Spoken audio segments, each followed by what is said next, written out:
Well, the opposition of certain unions to environmental protections, I mean, that's a classic manifestation of what capitalism forces onto people, because it pits their interests in their jobs against their interest in surviving. And so it's a terrific challenge, but I think that it relates to the other aspect of your remarks, which is that workers are not only identified by what their jobs are. They're also part of a community which suffers the effects of what their companies may be doing.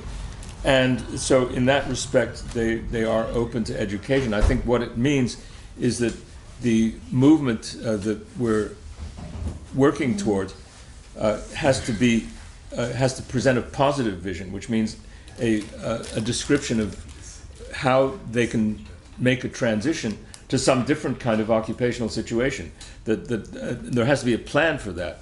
Not just that we end this kind of job, but rather that we transform one kind of job into another. It's the basic idea of conversion, which again is not a new idea. People have talked about converting from military to peacetime activity.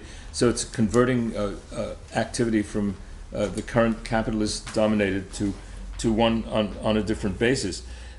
So it does, it's tied up also with the question of workers who aren't in unions, because the environmental issue is one that affects everybody. I'm not saying that it's easy, but I think also that if you get the idea, if you incorporate the idea that the workers would have some kind of participation and control over the enterprises, that this would overcome the situation in which they just have to accept the decision on what type of things are produced that's made by capital. So, in other words, ultimately, it's part of the whole comprehensive approach that we have to develop as a political force. There's no simple, direct answer. Yeah, the dystopia of the what do you call libertarianism? Yeah, libertarianism. Yeah. Sorry, liberal what? Libertarianism. Oh, liberal. Yeah, but Libertarianism. yeah. Thank you. I mean, this is what we're having to overcome. I mean, in my discussion, this is part of the whole critique of green capitalism.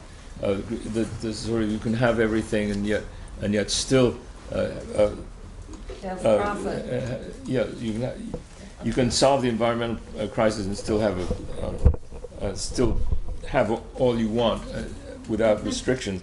So the critique of what we get, what's produced in the society, is part of this. It's not. Another way of putting it is to say that the issue is not just, and this goes back to Marx, is not just a question of distribution as suggested by the universal basic income. It's a question of production, the organization of production.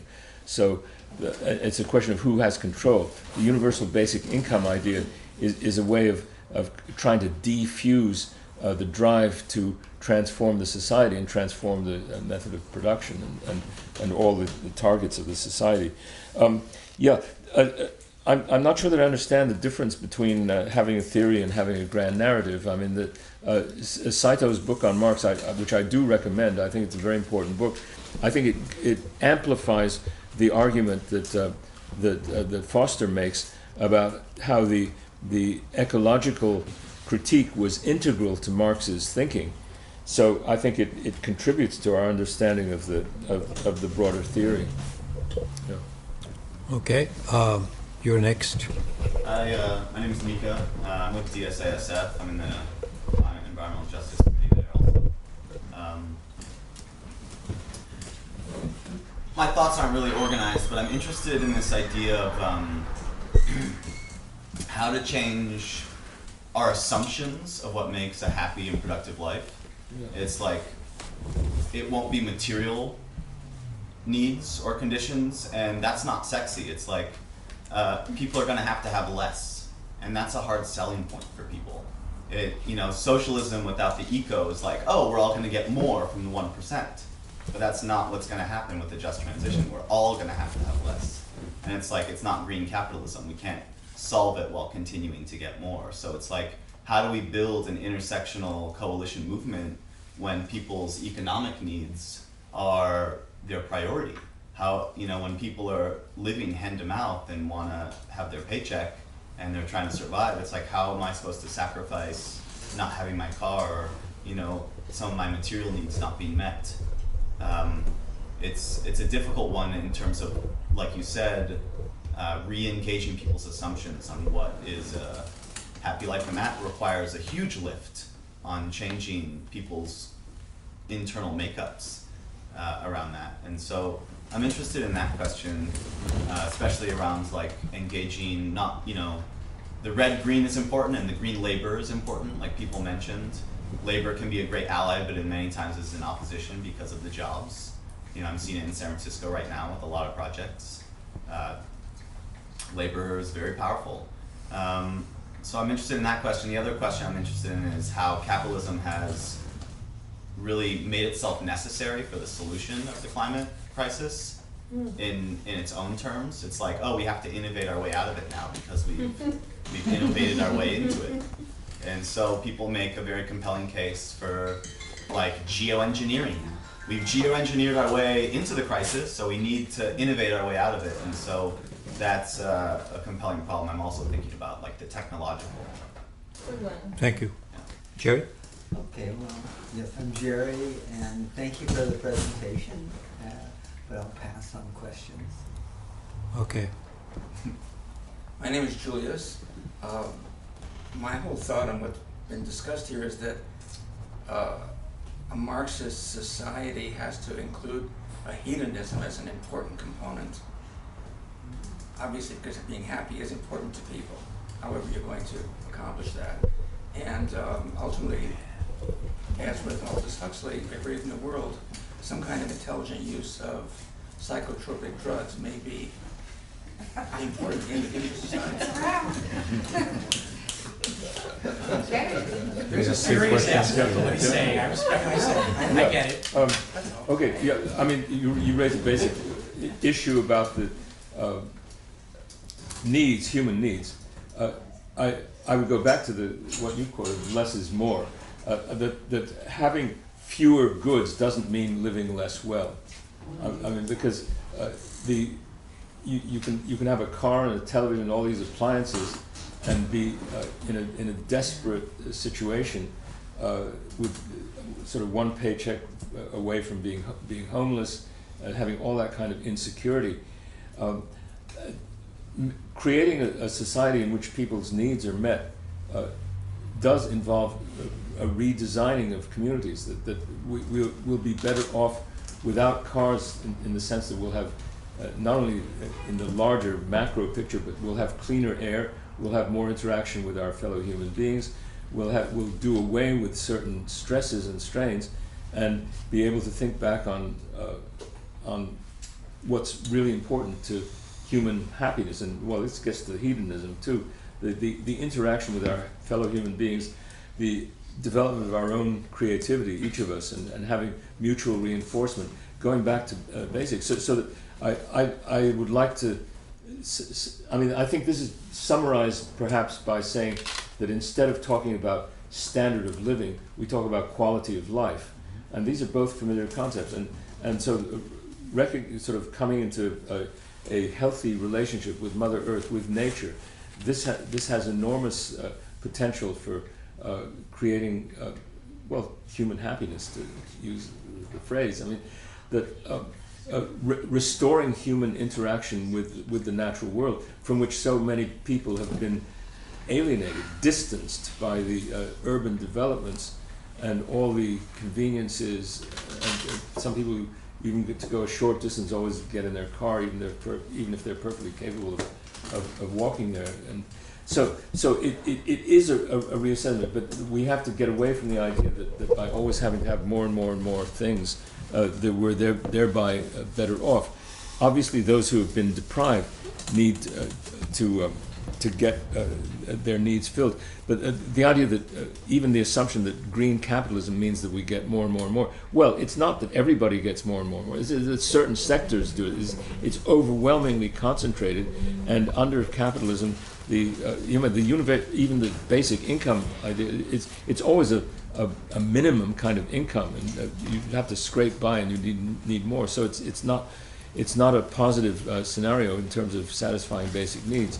And it's well known that beyond the satisfaction of basic material needs, the additional material goods that may be provided to someone don't make that person any happier. That's not what's the basic source. So and the idea that just because capitalism has gotten us into this, it can therefore get us out of it. That's, I think, almost on the face of it, doesn't make sense. I mean, the type of innovations that have been introduced by capital are not of the kind that we need.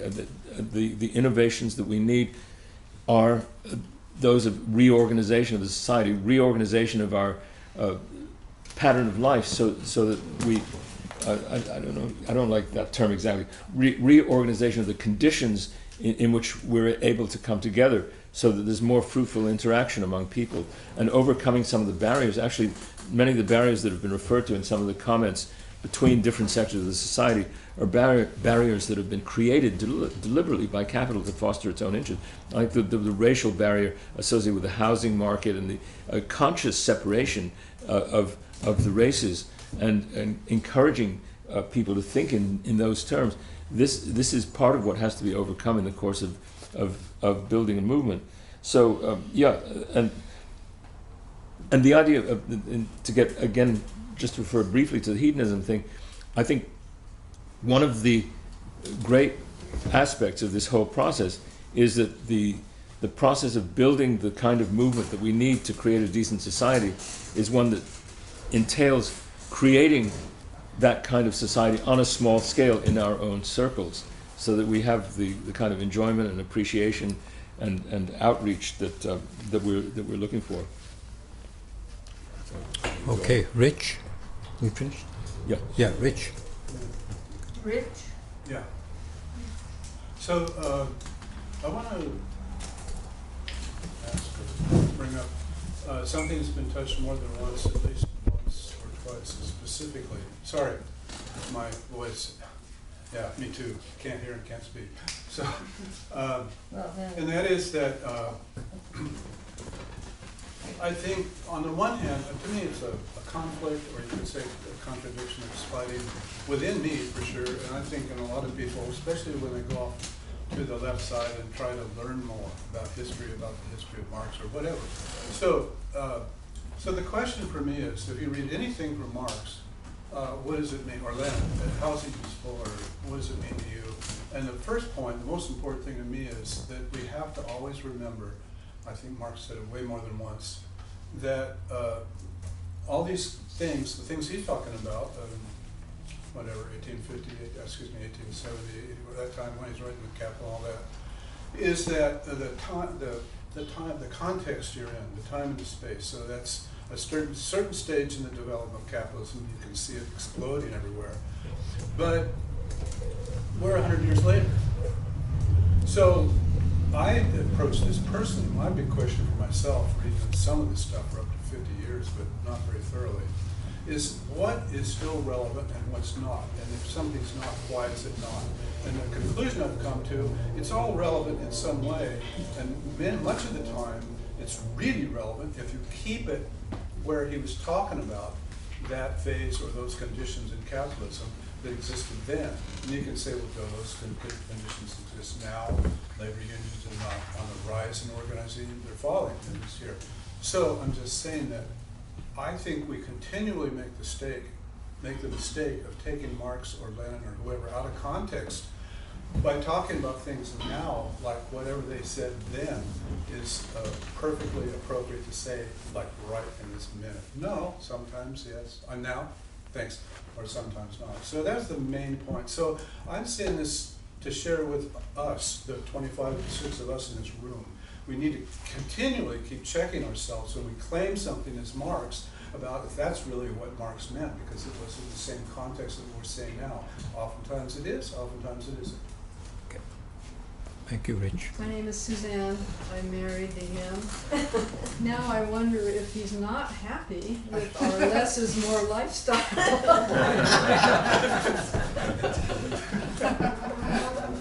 We do have a less is more, but we're retired and we have a comfortable retirement income. But we don't have a smartphone and we interact with lots of friends. We belong to groups of discussions. We discuss all these things. I think we're all like-minded people in our group, which is hopeful. And I'll waive the rest of my 2 minutes. Okay. So you have 3 questions or 3 comments. No, let's have one more. One more? Okay. Thank you for the presentation. Your name? Adam. I'm just wanting to raise a question about. I'm somewhat like new to eco-socialism, so I'm not really like familiar with a lot of the discourses. But I wanted to like raise a question regarding like internationalism, and like obviously there's certain like state actors, and also like there's the issue of like underdevelopment of like global underdevelopment as well. So I'm just wondering like how does that sort of like negotiate with the sort of like eco-socialist thought? If you could comment briefly on that. Yeah. Okay. Good. In terms of what's relevant and what's not in Marx,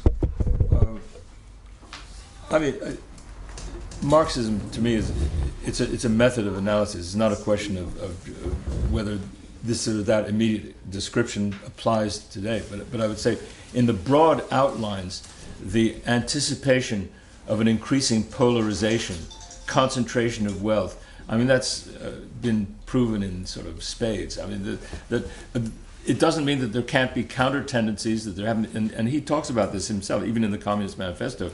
There have been moments where the popular movements have gained increasing strength and have exacted certain concessions from the dominant class, but then the dominant class has come back in force and has taken these back and has gained a lot of strength by extending itself around the world. I think, so this is it's a question of what we look at is what's important. So, and the method of approach, and recognizing capitalism as a historical system, which had a definite beginning, and which isn't necessarily, and obviously is not the way we can continue. I mean, it's really the case that if we continue under capitalism, it's doom. I mean, that's the basic method of the ecological critique. In terms of internationalism and development, I think everyone knows that the worst effects, or the most severe effects, are very heavily concentrated in the poor regions, both within countries and internationally. And an ecological approach is, by definition, an international approach, in the sense that nature does not recognize political boundaries, that what is done anywhere in the world affects the whole world ecosystem. I mean, you still have local and regional ecosystems, but you also have the world system, and things are carried around by the ocean currents, or if the ice melts in the polar regions, it affects the sea level everywhere, and the sea temperature and everything. So that's why international understanding is important in this, and although the actual international conferences that have taken place have yielded very few results, it's nonetheless an important practice, and they've also drawn, let's say, protesters who have expressed the idea of an internationalism from below, which has also been expressed, for example, in institutions like the World Social Forum. Those kinds of interaction among many people, grassroots activists from all over the world, they're very important, but also because of the difficulties and the expenses of transportation, much more has to be done within each locality, and only use some of the advanced communications technology to interact at an international level, not depend too much on the ecologically costly processes of bringing everyone together continuously in a physical sense. I mean, this is where you get a kind of problem of balancing the need to come together with the the need to rely on systems that we might not have been enthusiastic about, in terms of their high tech and how they evolved. This is it's an issue that involves constant negotiation and discussion. Yeah. I'm David Gassman. And all I want to say really is talking about local.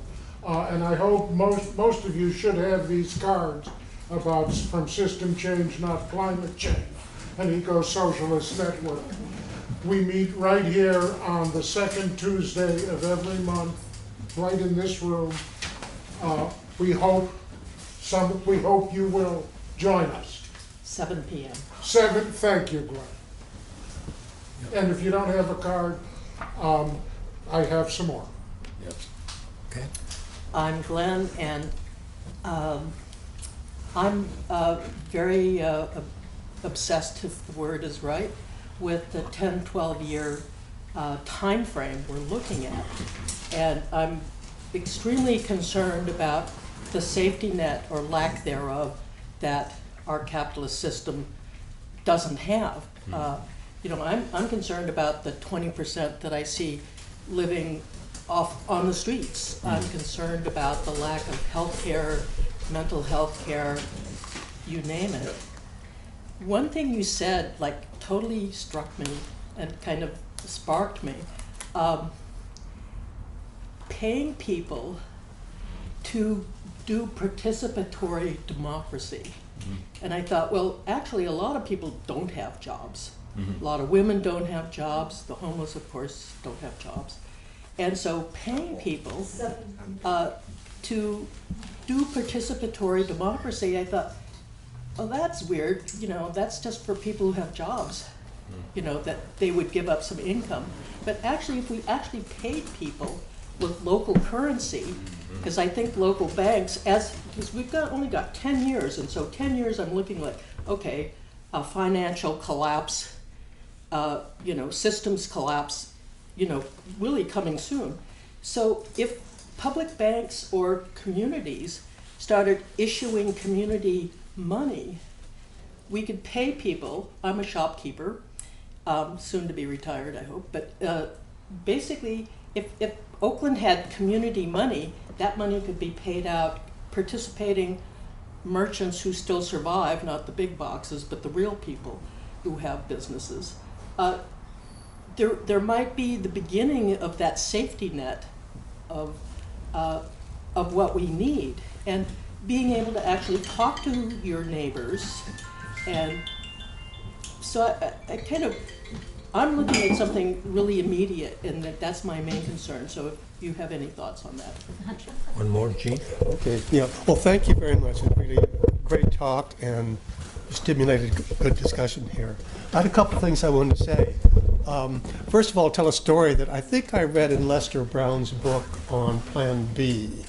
And he tells about how shortly after Pearl Harbor, FDR called all the leading industrialists of the country together and said, okay, here's the plan. I need 20,000 tanks, I need 10,000 airplanes, I need 50,000 Jeeps, et cetera, et cetera. And they said, well, Mr. President, you don't understand. We can't meet those goals because we have to produce 3 million passenger cars for the people. And Roosevelt said, no, you don't understand. I'm banning the production and sale of passenger cars for the duration. So that would be a very healthy thing to do, and we don't have the political will. But I think that's something, a good lesson. And the fact of the matter is, Brad and Sweezy talk about how the GNP of the United States jumped because of the war effort. And just a response to people who who are skeptical about the ability of the working class to unite, I just think back to Seattle. I was up there, and I remember the slogan. One of the slogans was Teamsters and Turtles, together at last. And that was modified by Teamsters, Turtles, and Sunday school teachers, bringing in the faith community. And there was a unity there. And I think it was momentary, but I think it is possible. And there's also important instances of black-white unity. the ILWU here is one good example. So I think there's cause for optimism. That's all. Thank you. How about you? I can add my comment and question. Well, thank you very much for a very informative lecture. I have some misgivings about placing. Sorry, your name is? My name is Raj. Raj, okay. Raj Sahai. So I have some discomfort in calling, placing so much emphasis on ecology as a primary. It almost says that's a primary contradiction. Whereas in socialism, basically it's a social control of ordinary people who are not capitalist class. There are two great classes pitted against each other. And only by taking power of this vast majority, which is the democracy, when they take power and through their organization reorganize production, can they solve the problem. So the primary thing has to be the class struggle. And I think ecology has, since Marx's time, it is definitely a much more important issue right now. I'm acutely aware because one of my professors just recently died fasting after 111 days of fasting to clean this river Ganges, by which I grew up. And he was my professor. And the government basically pays lip service, make promises, and don't do anything. And he died, and now it's a political issue. We're trying to mobilize. So it's a very important issue, no doubt. But I think an issue of socialism is an issue of power of the working class, which is vast majority, 90%, if not 95% of the people, against a minority, which is actually less than 1%. So in the age of decaying capitalism, and I'll finish it quickly, imperialism, how is this power to be grabbed under your concept of eco-socialism is my question. Yeah, okay. First, just on the paying people to participate, that's an interesting idea. I think it was beginning a little bit to develop spontaneously in the Occupy movement, because people were given food. I mean, and they also participated. So it didn't develop into a permanent structure, but I think it's a good idea. And the idea just that everybody is entitled to a subsistence, but that there's a responsibility that goes along with it. And it hasn't, not a responsibility in a capitalist sense, but just accountability to the community. And the banning of cars, yeah, that's an excellent example. Another thing, this is something that was emphasized by Barry Commoner, for example, in relation to ecologically harmful lines of production. They should simply be banned, and just the way DDT was banned, although, of course, the DDT was banned in the US, but then exported to other countries. Now, in terms, I don't think there's a conflict between placing the stress on ecology and emphasizing the nature of the class struggle and the importance of taking power. It's just the ecology reinforces the urgency of taking power away from the capitalist class. In terms of how I envisage this happening, well, part of the discussion is this building of this massive constituency. But if you ask, if I actually have to speculate on the process by which it'll happen, what I envisage is that the balance of forces in any possible direct clash has obviously changed since the time of, say, of the Russian Revolution, when you can imagine and actually witness a kind of seizure of power and dissipation of the government. The hardware and the resources in the hands of the ruling class are so overwhelming in a physical sense now that it's very hard to imagine success in any kind of direct confrontation, even remotely resembling that one. So what I envisage, and this is just matter for speculation, is, but I think there are some historical instances where you can witness it. There has to be some kind of desertion on the part of the middle level enforcers in the process, that they have to go over to the side of the people. And so you did have a hint of this in the Russian Revolution when the soldiers refused to fire on the people demonstrating on International Women's Day, the February Revolution, and all that. You had an example also in the case of Iran, even though it was not a socialist revolution, the overthrow of the Shah, there were massive crowds, and finally it was so massive that the troops refused to fire on them. And so we have little hints of this in this country, in the phenomenon of whistleblowers, people who've been very much identified with the goals and process of the government, who really desert and go over to the other side. There's an organization whose members I admire very much, called VIPS. Have you heard about it? VIPS? Yeah. Veteran Intelligence Professionals for Sanity. Veteran Intelligence Professionals for Sanity. Check them out. McGovern was just here. Ray McGovern, yeah. He's an example. He's one.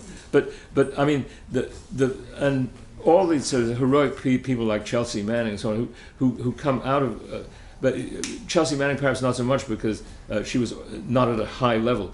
But people who have responsibilities in which they've actively identified with in a gung-ho way with the capitalist state and who desert. This has to be built on. But in order for that to happen at an increasing level, there has to be a massive cultural sort of evolution in the rest of the society, so that they'll feel that there are people who want them to do this.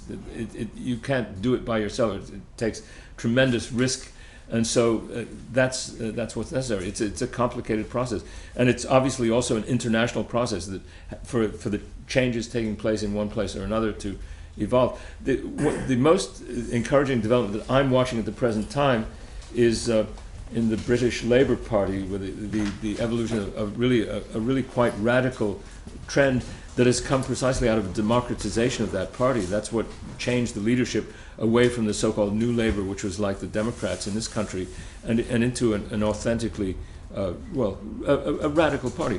I don't know in detail or intimately about it, but this type of development is what needs to take place, what will be part of the process of the transition. Okay, we are.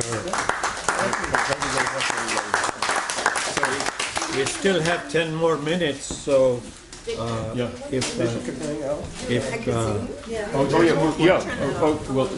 you for suggesting it. I would like